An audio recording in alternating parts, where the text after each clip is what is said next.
Hi friends, ఇంట్లోనే ఈజీగా పానీపూరి తయారు చేద్దాం. ముందు చింతపండు నానబెట్టుకోవాలి.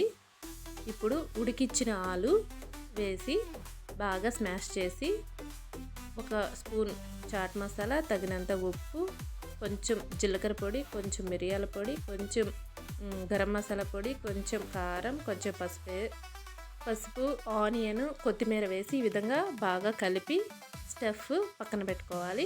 తర్వాత పానీ తయారు చేద్దాం.